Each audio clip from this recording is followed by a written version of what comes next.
ក្នុងសម័យកាលនៃចំនួនដ៏អស្ចារ្យនិងបុគ្គលខ្លាំងពូកែពីររូបដែលបានកំណត់វាសនាអាណាចក្រនោះគឺលាវប៉ាងនិងសៀងអ៊ីការប្រជែងគ្នារបស់ពួកគេគឺជាប្រវត្តិសាស្ត្រដ៏ល្បីល្បាញដែលបង្ហាញពីការប៉ះទង្គិចគ្នានៃបុគ្គលិកលក្ខណៈនិងយុទ្ធសាស្ត្ររហូតបង្កើតបានជាគ្រឹះនៃរាជវង្សហាន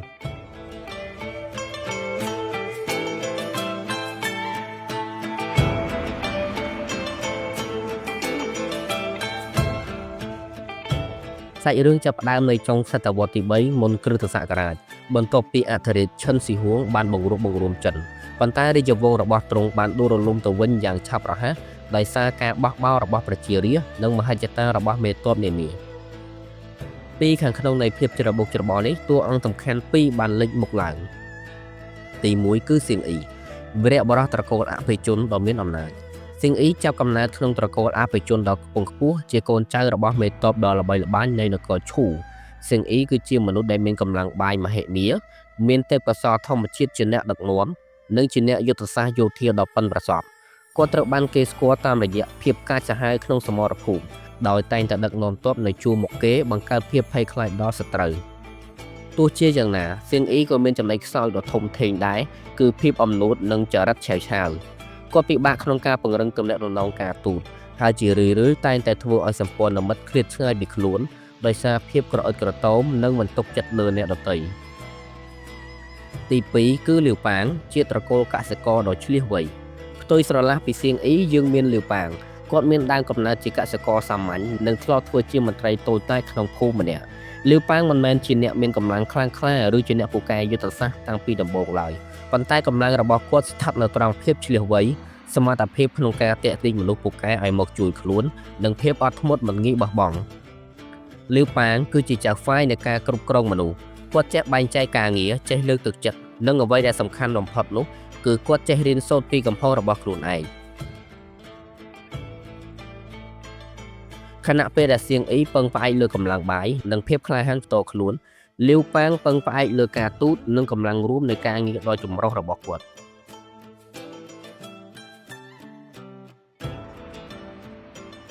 អ្នកទាំងពីរបានចាប់ផ្ដើមចេញពីការបះបោរប្រឆាំងនឹងរាជវង្សឈិនដូចគ្នា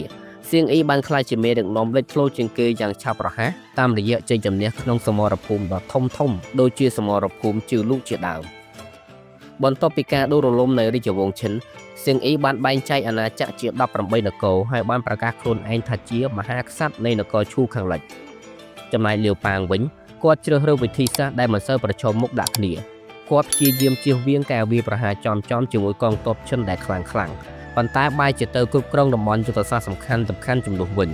គាត់ថែមទាំងបានចូលទៅកាន់កាប់រាជធានីសៀនយ៉ាងមុនសៀងអ៊ីទៀតផងប៉ុន្តែលាវប៉ាងបានសម្រេចចិត្តប្រគល់ទីក្រុងនោះទៅឲ្យសៀងអ៊ីដើម្បីជៀសវាងសង្គ្រាមនេះបង្ហាញពីភាពជាក់ស្ដែងនៃគំនិតរបស់លាវប៉ាងគាត់ដឹងថាពេលណាត្រូវដកថយនិងពេលណាត្រូវឆក់យកឱកាស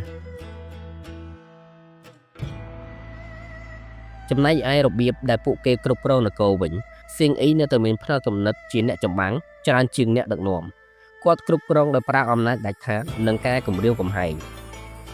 សៀងអ៊ីបានសម្រាប់ទាហានឈិនដែលចុះចាញ់បំផ្លាញរាជធានីនិងធ្វើឲ្យសម្ព័ន្ធមិត្តមានការអន់ចិត្តភាពមិនទុកចិត្តលើអ្នកដទៃបានធ្វើឲ្យគាត់បាត់បង់ទីប្រឹក្សាពូកែជាច្រើនផ្ទុយទៅវិញលាវប៉ាងយល់ច្បាស់ពីសិល្បៈនៃការឈ្នះចិត្តរាស្ត្របន្ទាប់ពីទទួលបាននគរហានគាត់បានផ្ដោតលើការស្រាវសេដ្ឋកិច្ចបន្ធូរបន្ថយច្បាប់ដ៏តឹងរ៉ឹងរបស់រាជវង្សឈិននិងកាត់បន្ថយពន្ធដារសំខាន់បំផុតគាត់បានប្រមូលផ្ដុំអ្នកប្រាជ្ញនិងមេតបកំពូលដូចជាចាងលៀងសៀវហឺនិងហានស៊ីនលាវប៉ាងផ្ដល់តម្លៃដល់មនុស្សពូកែទោះបីជាអ្នកទាំងនោះមានសមត្ថភាពលើសគាត់ក៏ដោយ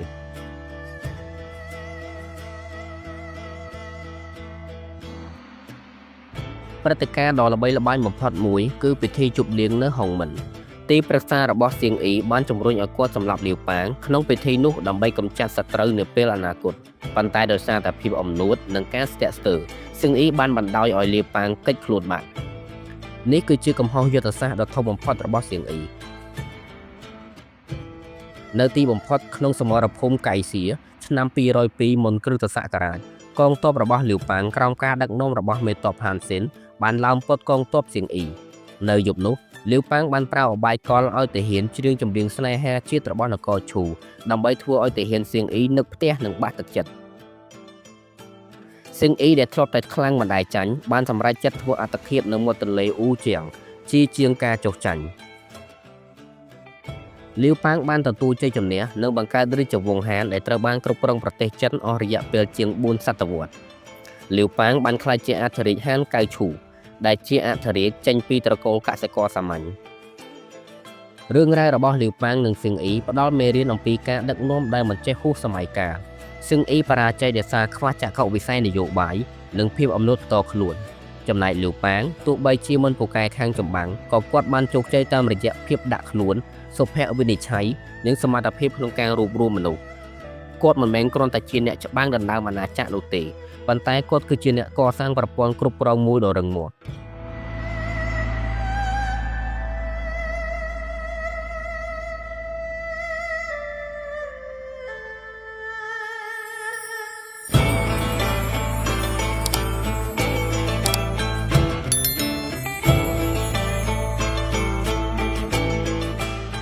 បន្ទាប់ពីការធ្វើអត្តឃាតរបស់សៀងអ៊ីនៅមាត់ទន្លេអ៊ូជាងលាវប៉ាងមិនបានន័យថារីករាយនឹងជ័យជំនះទាំងស្រុងនោះទេគាត់បានស្នងមរតកអាណាចក្រមួយដែលខ្ទេចខ្ទាំដោយសារសង្គ្រាមរិះរស់នៅក្នុងភាពក្រីក្រនិងសេដ្ឋកិច្ចបណ្ដាបំផុតក្នុងនាមជាអធិរាជដំបូងដែលចេញពីវណ្ណៈកសិករការស្ដារប្រទេសរបស់គាត់មិនមែនជាការកសាងតាមគំរូដ៏តឹងរ៉ឹងរបស់រាជវង្សឈិននោះទេប៉ុន្តែគឺជាការកំណត់ប្រព័ន្ធថ្មីដើម្បីឲ្យរាជមានដង្ហើមដកឡើងវិញខាងក្រោមនេះគឺជាសកម្មភាពនិងច្បាប់សំខាន់ដែលគាត់បានអនុវត្តរាជវង្សឈិនមានភាពល្បីល្បាញខាងច្បាប់ដែលតឹងរ៉ឹងបំផុតសូម្បីតែមន្ត្រីមកធ្វើការយឺតក៏អាចត្រូវប្រហារជីវិតដែរ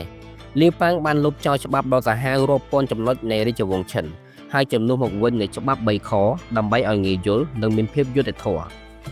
សម្រាប់គេត្រូវមានទោសប្រហារជីវិតបង្ករបួសស្នាមដល់គេត្រូវទទួលទោសតាមទម្ងន់ទោសលូទ្រព្យសម្បត្តិគេត្រូវទទួលទោសតាមទម្ងន់ទោស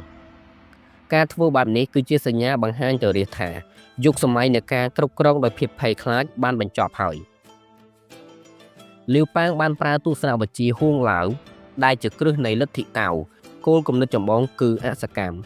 ឬអ៊ូវៃមានន័យថារាជការមិនគួរជ្រៀតជ្រែកជីវភាពរាជខ្លាំងពេកនោះទេច្បាប់ទាំងនោះរួមមានទី1ការបញ្ឈប់សង្គ្រាមគាត់អនុញ្ញាតឲ្យទាហានត្រឡប់ទៅផ្ទះវិញដើម្បីធ្វើស្រែចម្ការនិងផ្ដល់ដីធ្លីដល់ពួកគេ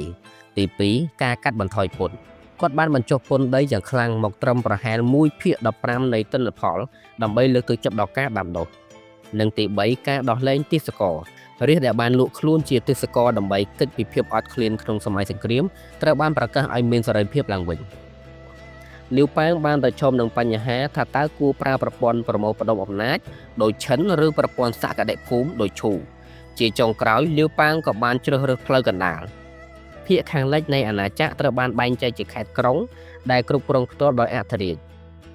ភាគខាងកើតត្រូវបានបែងចែកជានគរតូចៗប្រគល់ឲ្យមេទ័ពនិងសាច់ញាតិដែលបានជួយគាត់ដណ្ដើមរាជដើម្បីរក្សាសន្តិភាពបណ្ដោះអាសន្នគាត់បានសម្រេចចិត្តសាងសង់រាជធានីថ្មីឈ្មោះឆាងអានបច្ចុប្បន្នគឺស៊ីអានទីតាំងនេះហ៊ុំព័ទ្ធដោយភ្នំនិងទន្លេដែលជាបន្ទាយធម្មជាតិដ៏រឹងមាំការពារសត្រូវវាជួយឲ្យរាជវង្សថ្មីឃ្លាតឆ្ងាយពីកន្លែងដែលរាជវង្សឈិនធ្លាប់ដួលរលំនិងបង្កើតអត្តសញ្ញាណថ្មីសម្រាប់រាជវង្សហាន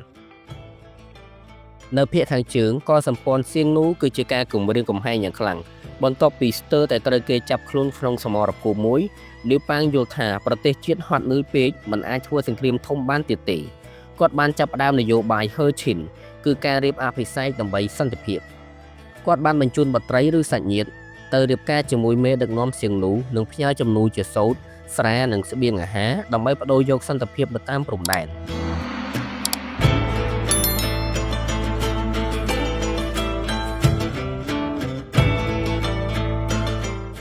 មិនដូចសៀងអ៊ីដែលចូលចិត្តតែអ្នកមានត្រកូលខ្ពង់ខ្ពស់លាវប៉ាងបន្តគោលការណ៍ប្រើមនុស្សតាមសមត្ថភាព